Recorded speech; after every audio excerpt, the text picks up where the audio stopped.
I believe that everybody deserves a second chance at redemption, and democracy is stronger when it fully represents everyone. Desmond Meade, a voting rights activist who has dedicated his life to restoring this right to people with criminal records. Meade was convicted of a misdemeanor in 1990 and lost his right to vote. After being released from prison, he dedicated himself to restoring this right for others. And in 2016 was one of the main organizers of the campaign to pass Amendment 4 to the Florida Constitution, which restored the right to vote to over 1.4 million people with criminal records. In 2019, Meade was named one of the 100 most influential people in the world by Time magazine. In 2021, he received a MacArthur Genius Grant. Today, at Miami-Dade College Changemaker Week, we present Desmond Meade, a man who has dedicated his life to the fight for justice. I must say that it is an honor to be back home. To be back home. And I am humbled that, I was thought enough to be asked to kick off Changemaker Week. I didn't think I was a change maker in August of 2005. You know why? Because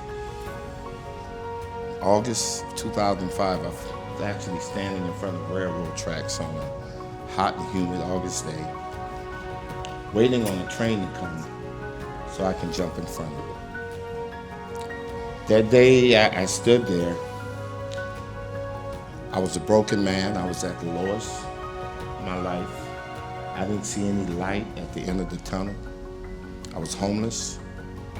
I was addicted to drugs. I was unemployed, and I was recently released from prison. And as I stood there, I knew that my parents didn't raise me to be in that position, but there I was.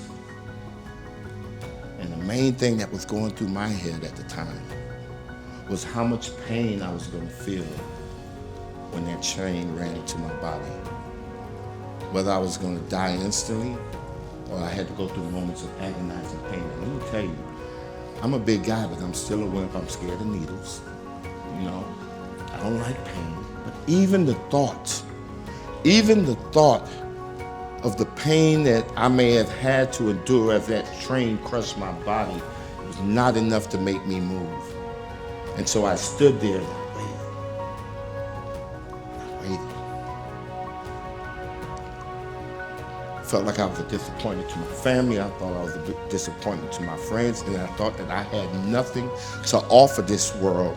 And so I might as well end it right now. And so I stood there and I waited. And I waited. And I waited. I didn't have any self-esteem. There was nothing to hope for, nothing to dream about. I was ready. But I tell folks that God had other plans. And for some reason, that train would not come that day.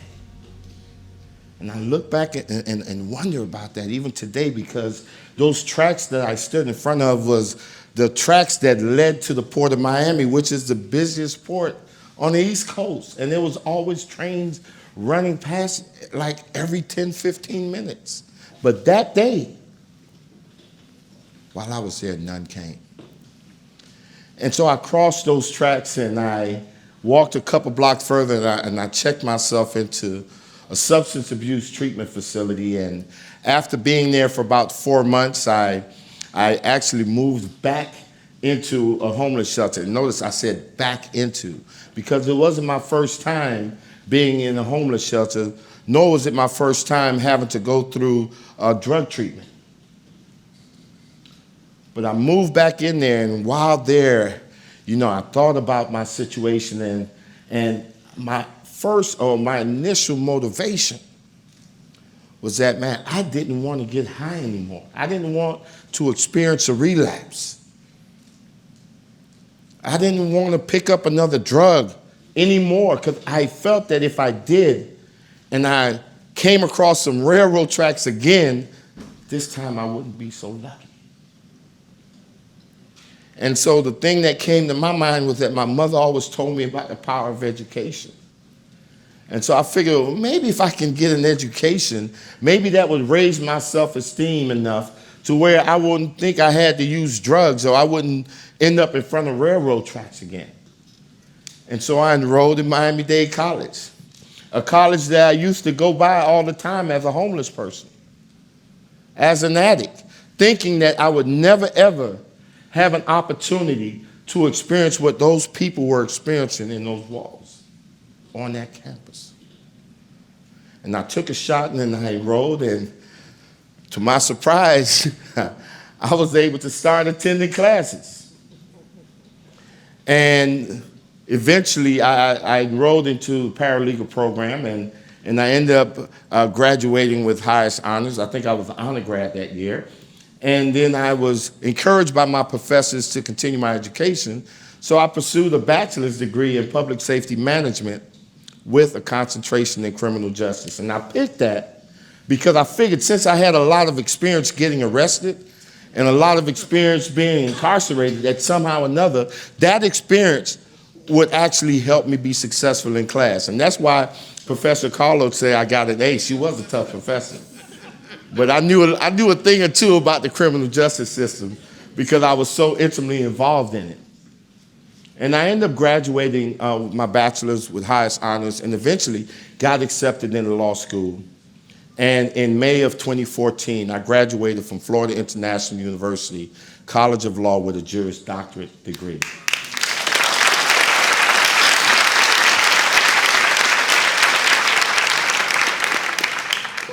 But when I was at those tracks, no one could have convinced me that I could have been a change maker. I tell folks today that if somebody would have seen me at those tracks and approached me and said, Desmond, please, don't jump.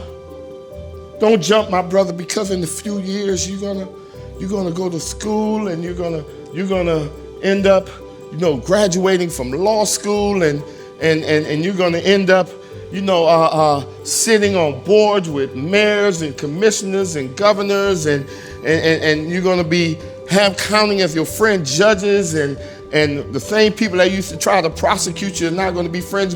Desmond, please don't jump. Don't jump, my brother, don't jump. Because in a few years, you're gonna meet the President of the United States, not once, but twice.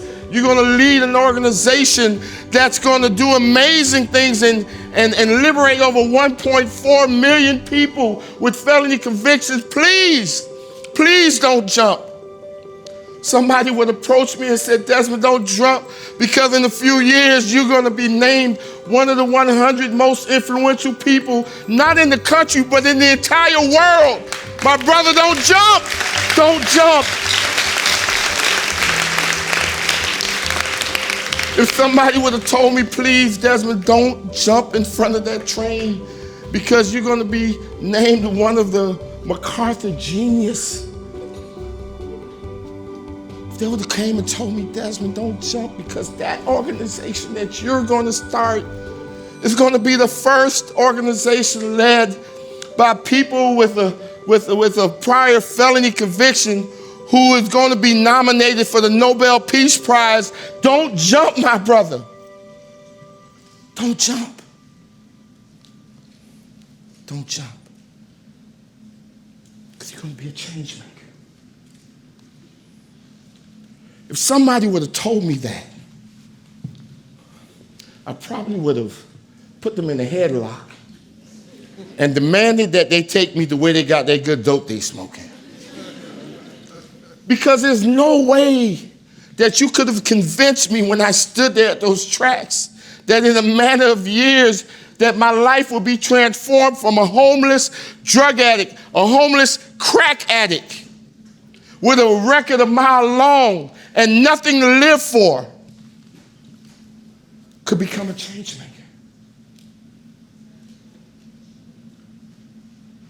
And so I jumped at the opportunity to be here this morning because my story says that if I can do it, what they say about you. I remember when I went to the gala the year that I was named one of the 100 most influential people in the world, between Taylor Swift and Lady Gaga and Michelle Obama, which I thought was great company. I remember going to the gala and sitting down, and I had the privilege of sitting at the table with some Time magazine executives, and I told them, I said, y'all messed up. Y'all really messed up. And they were like, what are you talking about? What did we do wrong? And I said, that edition of Time 100, you put Dwayne "The Rock" Johnson on the cover. Y'all should have had me on the cover. Not only because I look better than Dwayne "The Rock" Johnson, right, but primarily because, and I told him this with all sincerity, and it wasn't me being conceited or anything, but I told him that with me being on the cover, any of your readers looking at that issue would know that you don't have to be a movie star. You don't have to be an athlete.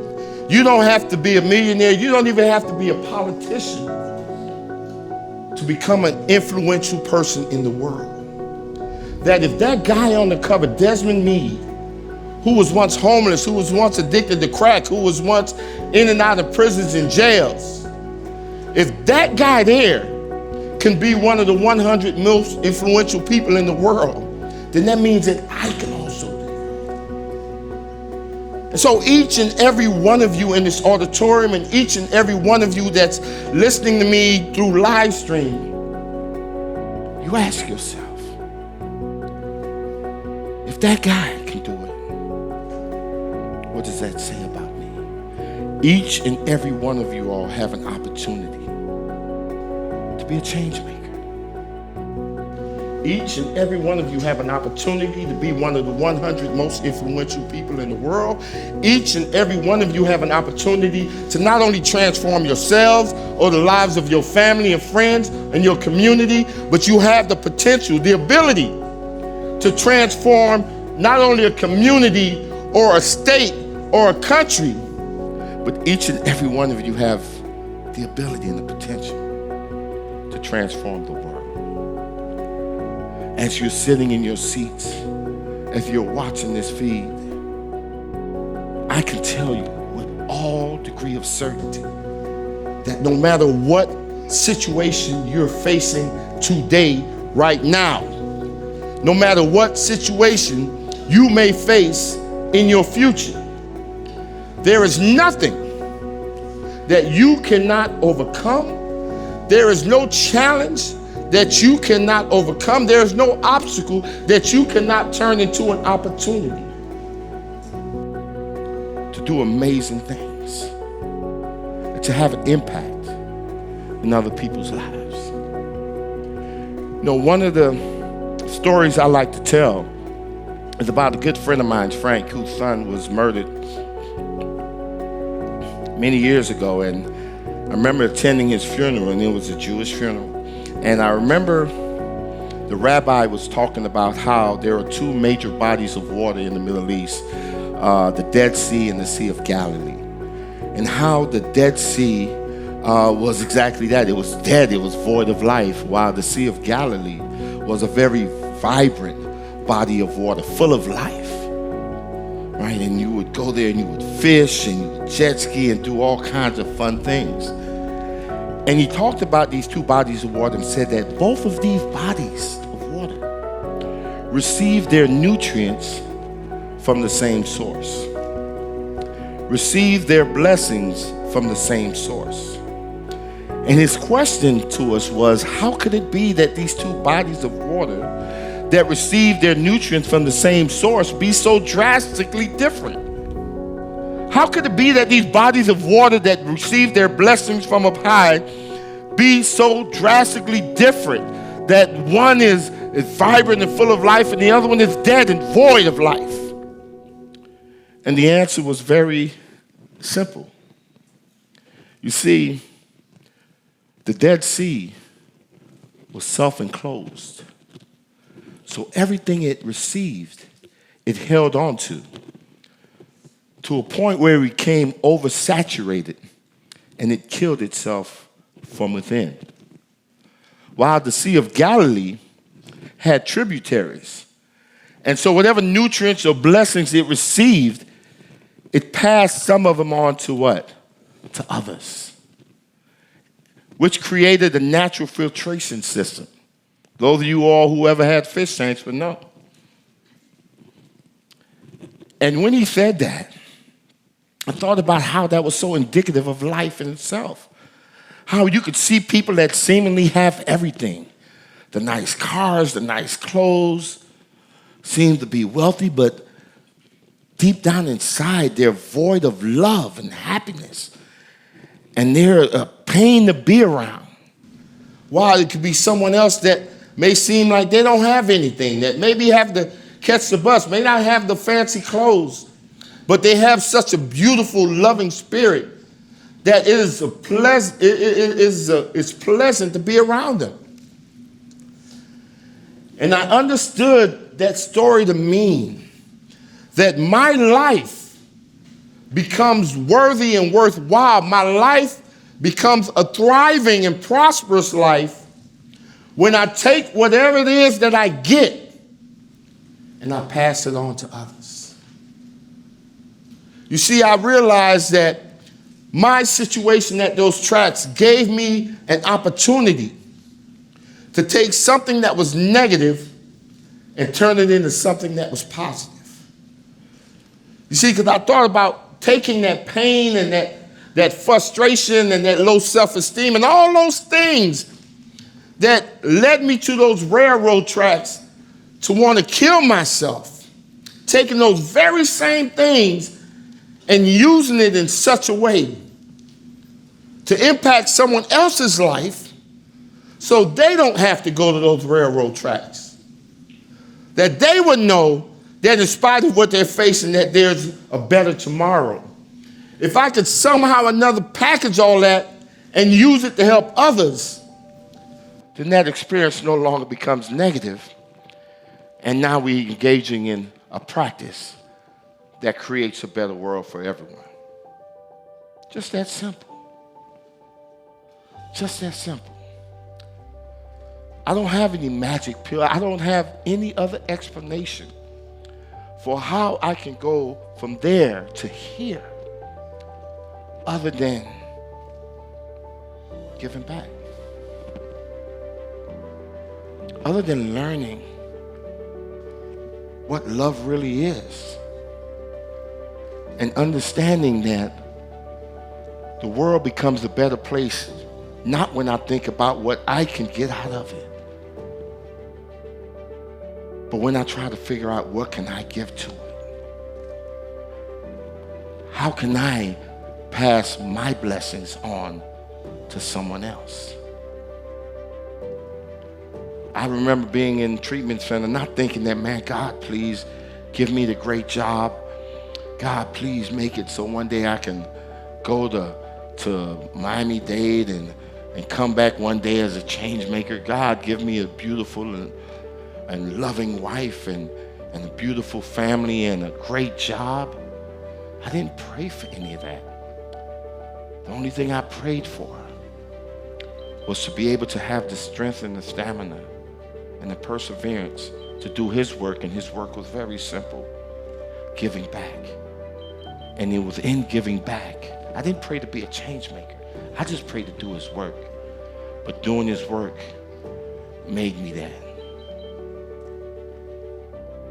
And so if I don't leave you with anything today, anything else today, whether you're a student, whether you're faculty, administrator, there's always an opportunity for you to give back. There's always an opportunity for you to make a difference. There's always an opportunity, even in your lowest moments, to be a change maker. Seize that opportunity and let's create a better world together. Thank you.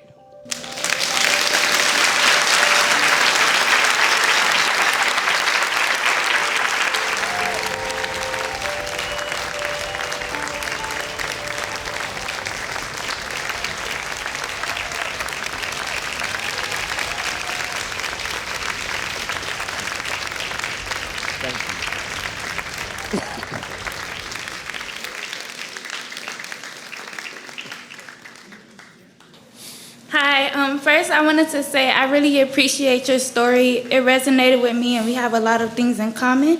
I too am a student of Professor Carlo and I'm in the bachelor's program. And I wanted to know more about your program. How does your program help felons who were incarcerated or convicted get their rights back to vote? I'm glad you asked that question because, and Professor Carlo did speak on that a little bit in her introduction, right? And I'm not going to actually answer it in the direction that she probably think I was going to answer it, right?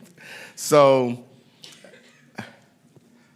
first of all, you know, one of the things that my organization does, and, you know, I remember when I was in treatment, and I was talking about when I prayed, I didn't pray for anything personal. I just prayed to do God's work and for him to give me the strength and stamina. And I tell folks that I also didn't pray so that people with felony convictions could have a better life. I didn't even pray for African Americans to have a better life. I did not. You know, my prayer was a more broader prayer about creating a better world, right? How can I take my experience that was negative, turn it into a positive thing so I can have live in a better community, have a better world? And what I didn't realize at the time was that, you know, we've heard the adage that a chain is only as strong as its weakest link. Well, I believe that, and let me just expand on that. You know, I could have a chain with several links on it, and each of those links could bear, they could withstand a weight of maybe 100 pounds. But there's one link that only could hold 5 pounds.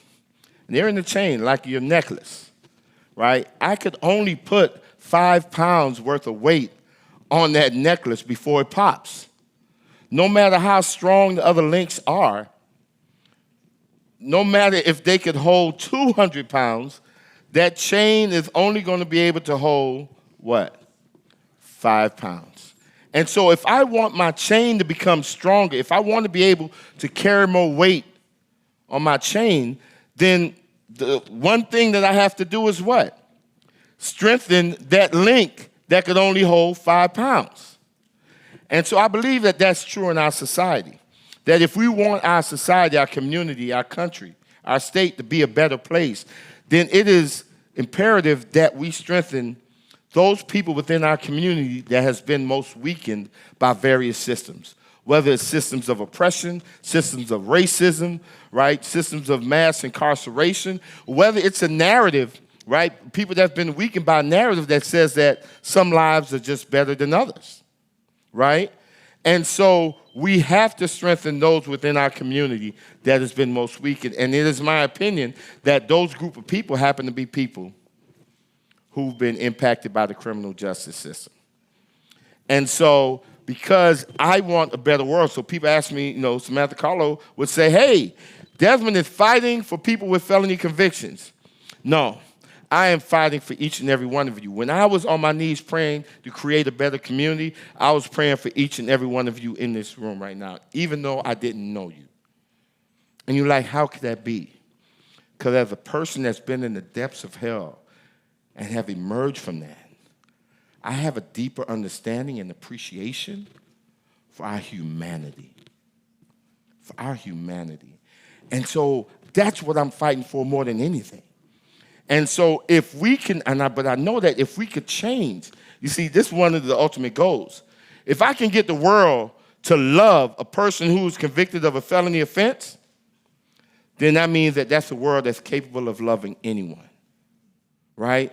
If they can love a person who they want to label forever a felon or a convict, right, and use these dehumanizing words, if they can love someone who they despise so much that they're willing to lock them in a cage like an animal, if I can get the world to see the humanity in them, then they can see humanity in an immigrant. They could see in humanity in someone that may be LGBTQ. They could see the humanity in someone that may have a different political view, different religious view, different skin color, different ethnicity. They can see the humanity in anyone if they're able to see the humanity in who they most despise.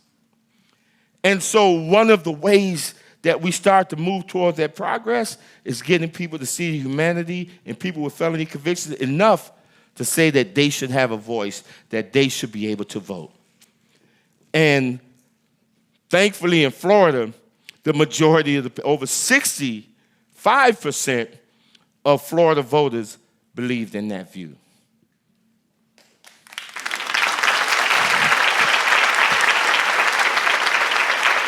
Thank you for that question. Do we have time for one more? Good morning, Desmond. Good morning, Professor Spann. For those of you who... Professor James Spann. Thank you. For those of you who may not know me, Desmond is one of my former students from the Paralegal Studies program.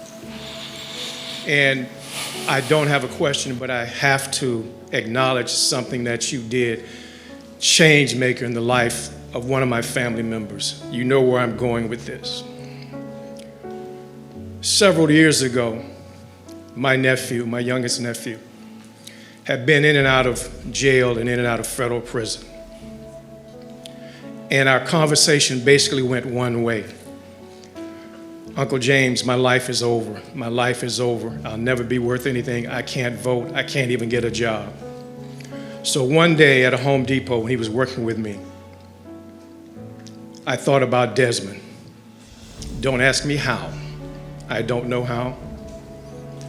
But I mentioned to my nephew that there was a young man that I had the privilege and pleasure of teaching at Miami-Dade College. And I knew of his past because Desmond was always an open person. We had conversations about it, just like he did with Professor Carlo. He was a transparent person. And we always had the conversation of, well, what are you going to do? What are you going to do? So that day I spoke to my nephew. And I said, there's a young man that I'm going to tell you about. His name is Desmond Meade. And I began to go on and on about his past. And he turned to me, my nephew turned to me and he said, what is his name, Uncle James? I said, it's Desmond Meade. Desmond and I were locked up together. What did you say? Desmond and I were locked up together. No, you're not serious. Yes, I am. So I had Desmond's number. I called Desmond on a Saturday morning, and Desmond answered that phone call. He spoke into the life of my nephew. I'm trying not to get emotional. My nephew's life was changed forever. No more trouble. Got married, got his life on track, enrolled at Broward College. Married with children now, has never been in trouble for 12 years. A change maker, not talking, but doing. Woo!